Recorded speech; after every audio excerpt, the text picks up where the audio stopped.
मैं फिर गुजारिश करूंगा इमरान भाई से को माइक पर तशरीफ लाए और अपनी खूबसूरत आवाज से हम सामाईन को महसूस करें। जनाब इमरान भाई।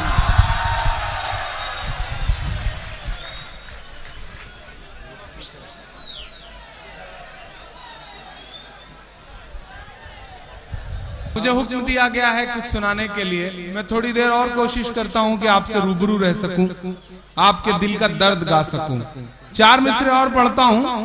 यकीनन जिसे पढ़ने के लिए बड़ा कलेजा चाहिए, लेकिन आपकी दुआओं ने वो हिम्मत दी है मुझे कि मैं पढ़ सकूं।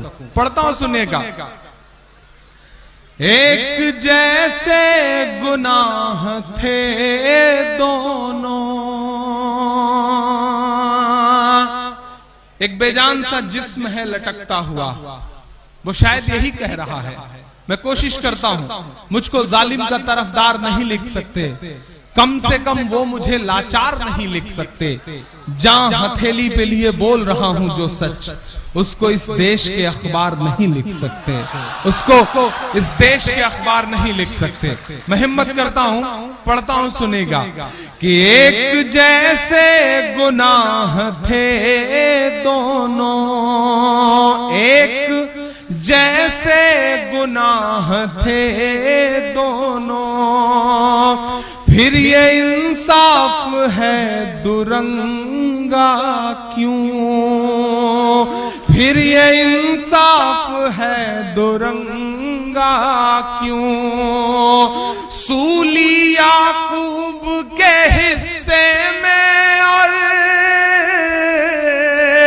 सूली याकूब के हिस्से में और ठाकरे के लिए तिरंगा क्यों, ठाकरे के लिए तिरंगा क्यों, फिर ये इंसाफ है दुरंगा क्यों। एक जैसे गुनाह थे दोनों। बहुत शुक्रिया, बहुत मोहब्बतें।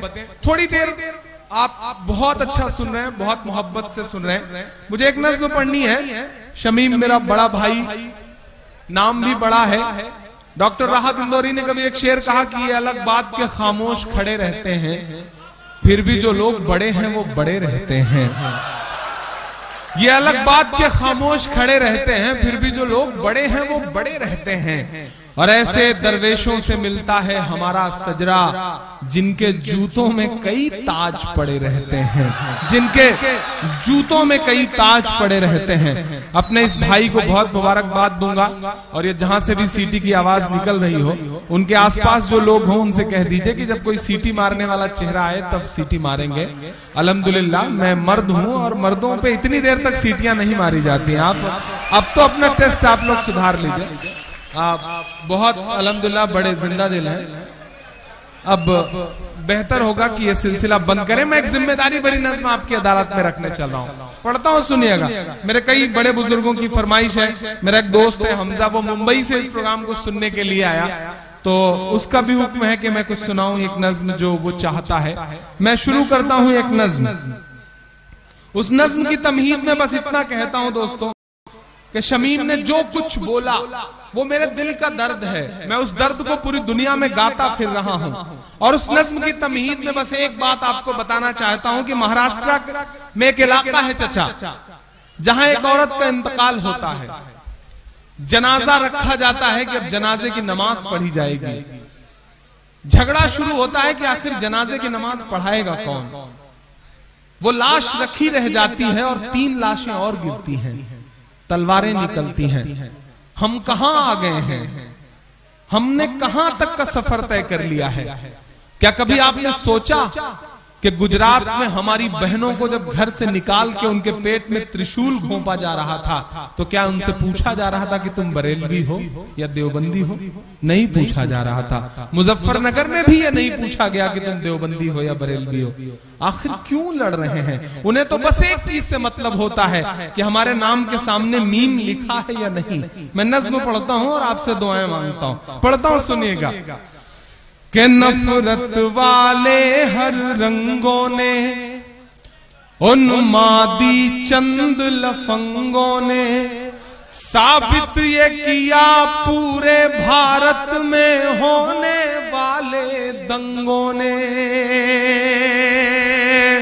उन्मादी चंद लफंगों ने नफरत वाले हर रंगों ने साबित ये किया पूरे भारत में होने वाले दंगों ने। ना शिया और ना सुन्नी की तकसीम से मतलब होता है। अगला मिसरा सच्चा लगे तो एक हाथ उठा के मुहर लगाना कि ना शिया और ना सुन्नी की तकसीम से मतलब होता है। हम लोगों के कातिल को केवल नीम से मतलब होता है। बस मीम से मतलब होता है, बस मीम से मतलब होता है। यही पैगाम है शमीम का। आप उस शख्स के दर्द को समझें। मैं मिसरे पढ़ता हूं कि हम कभी बरेलवी में उलझे, हम कभी वहाबी में उलझे। ये जो मेरी उम्र के नौजवान हैं, मैं उनसे मुखातिब हूं। हमारे बड़ों ने क्या गलतियां करी, हमारे बुजुर्गों ने क्या गलतियां करी, छोड़ दीजिए उसे और आज कसम खाइए, जो भी मेरे हम उम्र नौजवान हैं, कि आज के बाद इंशाल्लाह किसी भी शहर में मसलक की कोई लड़ाई नहीं होगी। ये इंशाल्लाह आपको कसम खानी है, ये आपको अहद करना है। बड़ों ने क्या किया उसे भूल जाइए। मैं मिसरे पढ़ता हूं कि हम कभी बरेलवी में उलझे, हम कभी वहाबी में उलझे। हम एक नबी की उम्मत थे, ये कैसी खराबी में उलझे। हम एक नबी की उम्मत थे, ये कैसी खराबी में उलझे। 24 नंबर 26 नंबर के झगड़ों को घर पर रखिए। 24 नंबर 26 नंबर के झगड़ों को घर पर रखिए। ईमान की जो दस्तार है ये, इसको अपने सर पर रखिए। ईमान की जो दस्तार है ये, इसको अपने सर पर रखिए।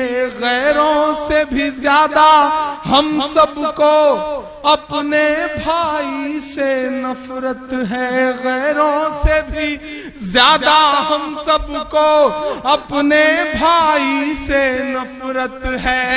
एक साथ नमाज भी पढ़ न सके, अल्लाह ये कैसी इबादत है। एक साथ नमाज भी पढ़ न सके, अल्लाह ये कैसी इबादत है। और शिवपुर वालों के मस्जिद के मजारों के झगड़े गर बाजारों में लाओगे।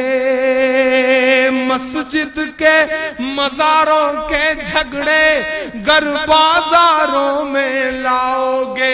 गुजरात मुजफ्फरनगर है क्या, हर शहर में मारे जाओगे।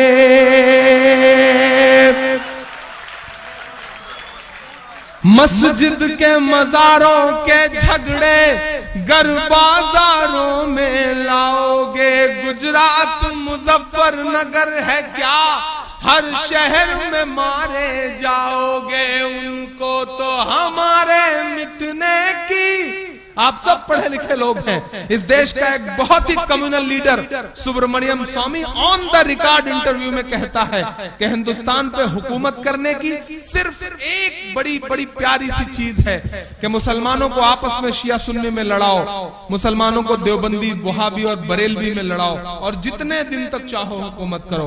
ऑन द रिकॉर्ड कहा है किसी ने, लेकिन हमारी आंख नहीं खुलती कि मस्जिद के मजारों के झगड़े गर बाजारों में लाओगे। गुजरात मुजफ्फरनगर है क्या, हर शहर में मारे जाओगे। उनको तो हमारे मिटने की दाद चाहता हूं इस मिसरे की। उनको तो हमारे मिटने की स्कीम से मतलब होता है। हम लोगों के कातिल को केवल मीम से मतलब होता है, बस मीम से मतलब होता है, बस मीम से मतलब होता है। बहुत शुक्रिया, बहुत मोहब्बतें।